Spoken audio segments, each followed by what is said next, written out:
একটা জিনিস মনে রাখবেন ভাইয়েরা, আমি অপরাধী হতে পারি আমি অপরাধী, কিন্তু আমাকে পুলিশ বাসায় না পেয়ে আমার সন্তানদেরকে তুলে নিয়ে এসেছিল, আমার মা বাবার সাথে খারাপ আচরণ করেছিল, আমাকে না পেয়ে আমার ভাইকে গ্রেফতার করে নিয়ে এসেছিল।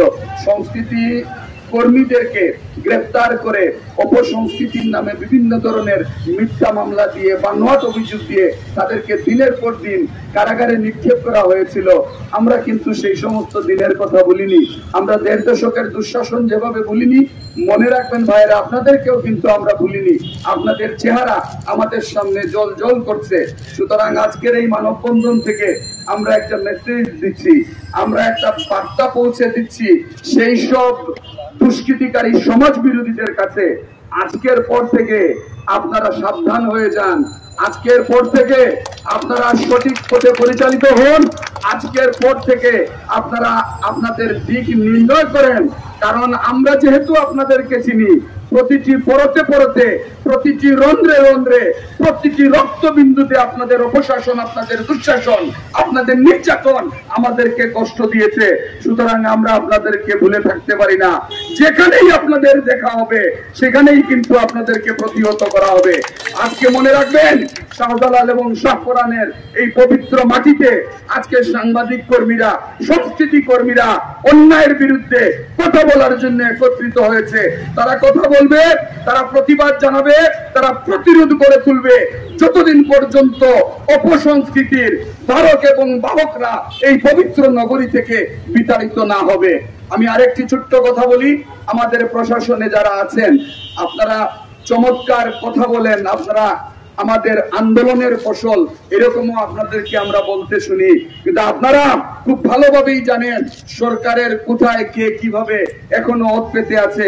তাদের ব্যাপারেও আপনারা কঠোর এবং কার্যকর পদক্ষেপ নেন। এই পবিত্র নগরীর সংস্কৃতি কর্মী সহ, রাজনৈতিক অঙ্গনের কর্মী সহ প্রত্যেকে কিন্তু এটি আপনাদের কাছ থেকেও প্রত্যাশা করে। সহজ কথা, সিলেটের রাজপথ উত্তপ্ত হওয়ার আগে এই অপসংস্কৃতির ধারক এবং বাহকদের আপনারাই বিতাড়িত করবেন। আমাদেরকে এই দায়িত্ব দিয়েন না, নচেত এর পরিণতি কিরকম হতে পারে আপনারা কল্পনাও করতে পারবেন না। তো 5ই আগস্ট পূর্ববর্তী সময়ে একটা দীর্ঘ সময় বাংলাদেশের মানুষ দুঃশাসন দেখেছে, দলীয়করণ দেখেছে, লেজুর বৃত্তি দেখেছে, অপসংস্কৃতি দেখেছে, অপশাসন দেখেছে। গত 1.5 দশক বাংলাদেশের স্বাধীনতা এবং সার্বভৌমত্ব ভূলঞ্চিত হতে দেখেছে। আমাদের পাঠ্য পুস্তকে বিভিন্ন বিষয় বিকৃতি দেখেছে, আমাদের সাহিত্য অঙ্গনকে উপেক্ষিত করা হয়েছে, সংস্কৃতি অঙ্গনকে কলুষিত করা হয়েছে। যে জায়গাতে দাঁড়িয়ে আমরা কথা বলছি, মানববন্ধন করছি, এই শহীদ মিনারের পাদদেশে অপসংস্কৃতির যে করাল থাবা চুল আমরা দেখেছিলাম, সেটি আমাদেরকে অপমানিত করেছে, লজ্জিত করেছে। আমরা এই শহীদ মিনার ভাঙচুর দেখেছি। সরকারের মদতপুষ্ট সন্ত্রাসীরা সেই সময় শহীদ মিনারটি ভেঙে আমাদের উপরে হামলা এবং মামলা দিয়ে আমাদের সিলেটের অসংখ্য নিবেদিত প্রাণ নেতাকর্মীদের মামলা এবং জেল জুলুম নির্যাতন করেছে। শহীদ মিনারে সংস্কৃতির নামে অপসংস্কৃতির যে লীলা খেলা আমরা দেখেছি। বাধ্য হয়ে এই মানববন্ধনে আমাদের সংস্কৃতি এবং লেখক সাংবাদিক যারা আছেন তাদের ব্যানারে দাঁড়িয়ে আজকে ক্ষোভ প্রকাশ করছি, হতাশা ব্যক্ত করছি, বিস্মিত হচ্ছি এবং প্রতিবাদ জানাচ্ছি।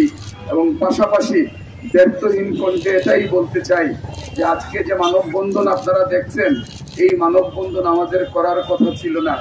এই মানববন্ধনে দাঁড়িয়ে আজকে 5ই আগস্টের 6 মাস পরে আমাদের বিগত কর্তৃত্ববাদী শাসনের সাথে যারা সম্পৃক্ত ছিল তাদের দূষর ছিল। আমাদের সংস্কৃতি অঙ্গনে গত 1.5 দশক যারা অপসংস্কৃতির চর্চা করেছে, গত 1.5 দশক বিভিন্ন পর্যায়ের সংস্কৃতি কর্মীদেরকে যারা পুলিশ লেলিয়ে দিয়ে হয়রানি করেছে, সুস্থ সংস্কৃতির চর্চার পর যারা এই শহীদ মিনারে বন্ধ করে দিয়েছে, তাদের বিরুদ্ধে আজকে 6 মাস পরেও আমাদের মানববন্ধন করতে হবে। এর চেয়ে বড় লজ্জার বিষয় আর হতে পারে না। সিলেটের সাংবাদিক তুরাবকে যারা গুলি করে হত্যা করা হয়েছিল, তাদের গ্রেফতারের জন্য আমাদের দাবি জানাতে হয়। আমরা লক্ষ্য করেছি গত সরকারের দূষর বিভিন্ন জায়গায় যারা পদ পেতে বিগত সময়গুলোতেও ছিল, তারা এখনো বহাল তবিয়তে আছে এবং এখনো তারা প্রশাসনকে বিভ্রান্ত করার চেষ্টা করছে। এখনো তারা গত 1.5 দশকের তাদের ভিতরে যে অপসংস্কৃতি তারা লালন করেছিল, সেটি এখনো বাস্তবায়িত করার সেই হীনমন্যতায় এখনো তাদের সেই অপচেষ্টা অব্যাহত আছে। আমরা কিছুদিন আগেও লক্ষ্য করেছি যে যারা সুস্থ রাজনীতির এবং সুস্থ সংস্কৃতি চর্চার ধারক এবং বাহক, তাদেরকে এই শহীদ মিনারে বই প্রদর্শনীর জন্য, বই মেলার জন্য অনুমোদন নিতে গিয়ে উচট খেতে হয়েছে, ধর্ণা দিতে হয়েছে, বারে বারে যেতে হয়েছে।